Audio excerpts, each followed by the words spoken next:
2 Ezra chapter 6 and verse 8, it reads, "And he said unto me, from Abraham unto Isaac, when Jacob and Esau were born of him, Jacob's hands held first the heel of Esau."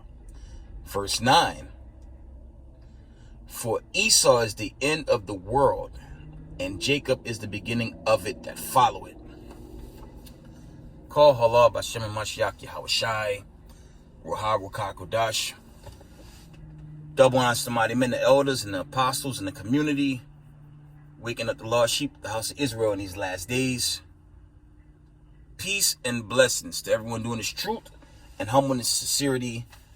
Again, I'm going to say shalom. Let's get this article, bring out some precepts, and we in the video.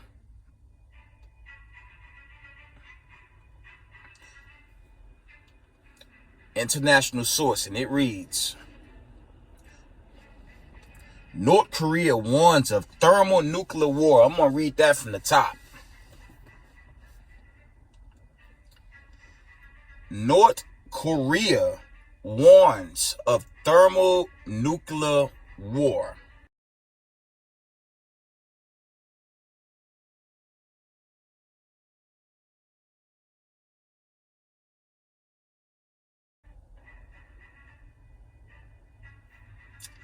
Says Washington's close military ties with South Korea are bringing the region closer to nuclear war. Pyongyang claimed on Tuesday the state-run Korean Central News Agency argued that ongoing 11-day U.S.-South Korean exercise Freedom Shield was a rehearsal for an actual war to invade the North, and that the aggressive character of the drills is becoming ever more conspicuous. Pyongyang further insists that if during the current drill, the U.S. and its allies implement the principles agreed last week at Camp David, Maryland, the possibility of an outbreak of a thermonuclear war on the Korean Peninsula will become more realistic. President Joe Biden hosted his South Korean counterpart Yoon Suk Yeol and Japanese Prime Minister Fumio Kishida at Camp David on Friday. In a joint statement, the three leaders vowed to increase military ties and bring our trilateral security cooperation to new heights. Check that out. They also condemned Pyongyang's unprecedented number of ballistic missile tests and accused it of cyber attacks. North Korea traditionally considers United States exercises with South Korea and Japan a threat. Washington, meanwhile, says the maneuvers are purely defensive in nature. The drill, which kicked off on Monday, consists of over 30 separate exercises combining computer-simulated war games with field training, according to the United States Navy. The drills will help to solidify the role of the United States-South Korean alliance as the linchpin of peace and security in the region. Colonel C. Sung-jung, spokesman for South Korea's Joint Chiefs of Staff, meanwhile told reporters that the exercise was aimed to counter the advancing threats from North Korea. Pyongyang has reported the such exercises with its own weapons tests, firing projectiles into the seas of Japan, the Yellow Sea. The Japanese Coast Guard said on Tuesday that North Korea had notified it about the plan to launch a satellite into space later this month. Pyongyang's previous satellite launch in May ended in failure. That's the end of that article. And, we in a time of war. Wars and rumors of war. I said this recently. I'm going to say it again. We have, I guess, what's left of the whole Ukraine-Russia saga, but I've always said this on my platform. Don't sleep on these other scenarios. Okay, one of the biggest scenarios would be China-Taiwan, which still hadn't happened yet. But the whole North Korean threat is something I've brought out on my channel. If you look at my videos I've done, I've mentioned the North Korean threat among the Iran, okay, the Syria, the wars, and those proxy wars in the Middle East. Okay, you deal with Syria, Hamas, and the Gaza Strip. Iran is funding the weapons. So you have warlike conditions just boiling over. And I've said this, right? And I'm going to continue to say this. This war agenda that the West pushes, okay, this forever war agenda, they're going to fall victim. They're going to be the biggest victims. Okay?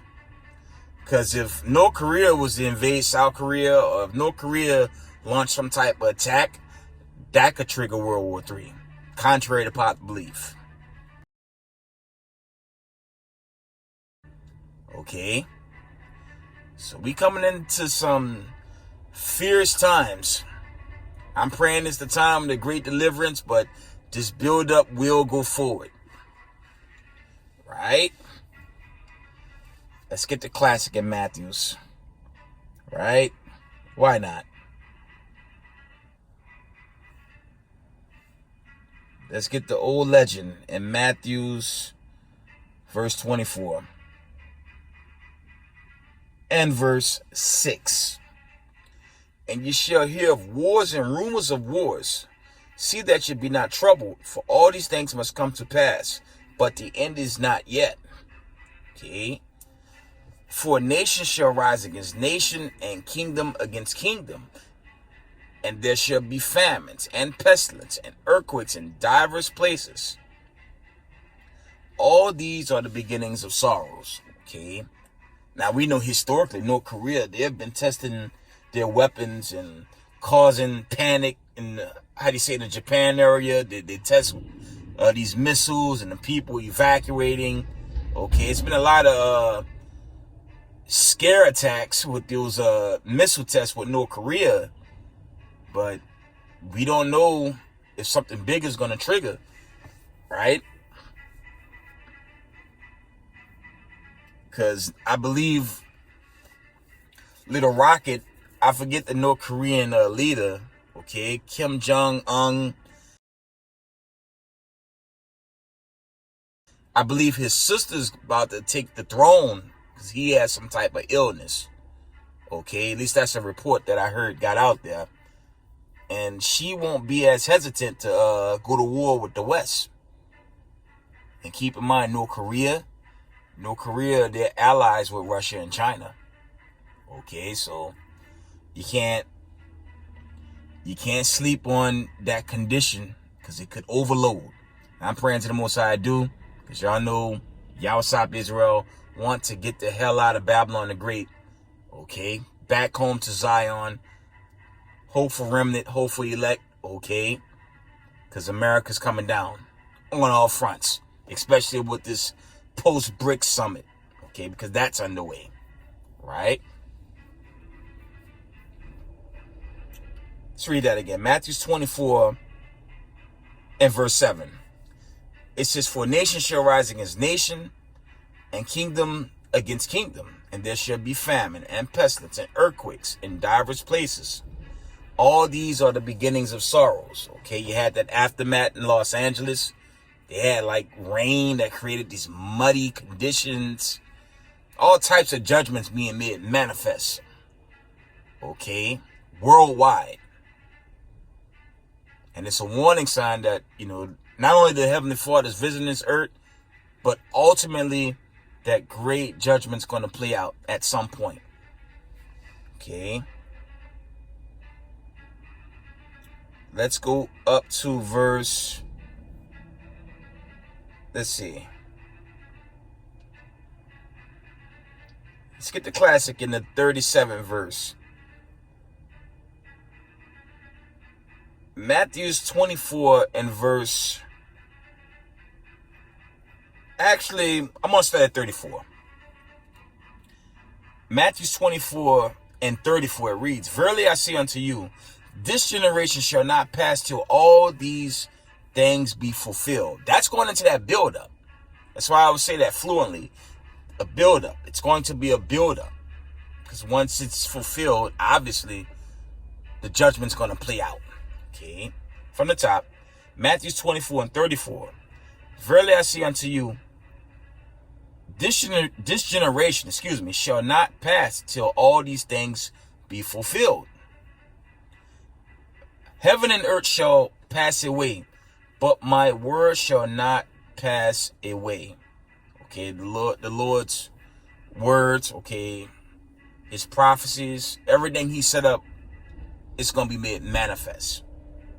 Okay. Verse 36. "But of that day and hour knoweth no man, not the angels of heaven, but my Father only." And that's going into that seventh trumpet. We don't know when the Heavenly Father, Yahweh, is going to give this decree. But keep in mind, family, from 1442 to today, that's over 400 years. That's about 500 years to keep it a buck. That's why you have to be on point in this truth and do this work in humbleness and sincerity, because we don't know. Okay, roughly paraphrasing, the Most High say, occupy till he comes. So you have to be busy in this truth. Okay, because if you get caught jammed up, the judgment could creep up on you.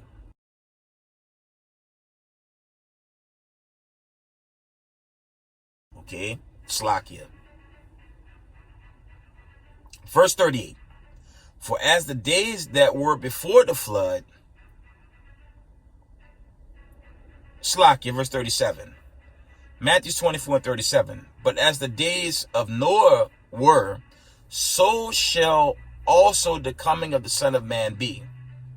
For as in the days that were before the flood, they were eating, drinking, marrying, giving marriage, until the day Noah entered to the ark." Okay, this obviously is going back to the time of Genesis 6, during the time of the flood, obviously. Verse 39. "And knew not until the flood came and took them all away. So shall also the coming of the Son of Man be." Because remember, we're in the time of great wickedness. The time of Noah was a time of great wickedness. And these times okay, that spirit, that vibration is back on the earth. Right? We're going to end it here. Give me one moment. I want to get the straight gate. It's got to be firm in his walk, Israel. There's no turning back at this point. We see America just on verge of collapse. They're entering into a war that's going to turn nuclear, and they're going to get burnt in hellfire. Okay? Let's get that. And we end it. Yeah, but be firm in this truth, Israel. You have to be very firm in this truth. Let's get the classic. Matthew 7 and verse 13. And it reads, "Enter ye in at the straight gate. For wide is the gate, and broad is the way that leadeth to destruction. And many there be which go in thereat. Because straight is the gate, and narrow is the way which leadeth unto life, and few there be that find it." Okay? And that's really going into that Vatican and all those crazy religions. Okay?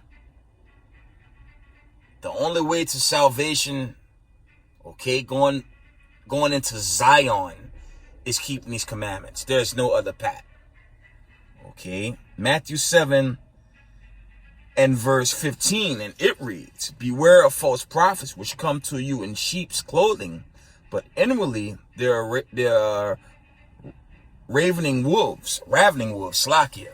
Okay. Again, that's more so dealing with the Vatican and these weird religions that's been spread to the earth, but that could also deal with, okay, Salakia, that does deal with these wayward doctrines in Israel. You know, I won't get in details, but there's some off teachings in Israel, and you got to be weary of some of the doctrines that flood into the Israelite community. Okay. Examples, okay, Negro only, they're busted. Okay, Old Testament only, that's garbage. Esau's the Arabs, that's another stupid doctrine, amongst so many others. Okay, you have to keep the commandments and the precepts. That's how you get the true understanding. Okay, and pray for discernment. Okay, don't just have anybody give you a piece of the truth and then lead you in some doctrine that makes no sense. That goes on. It's a general disclaimer. Okay, like the United States is Zion. I heard that nonsense. It's insanity.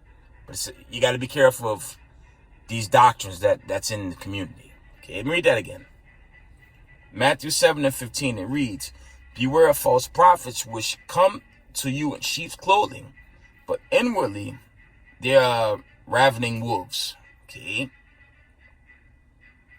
Get one more. Let's get one more, and I'm going to end it, I promise. You got to be up, Israel. You got to be up in this truth.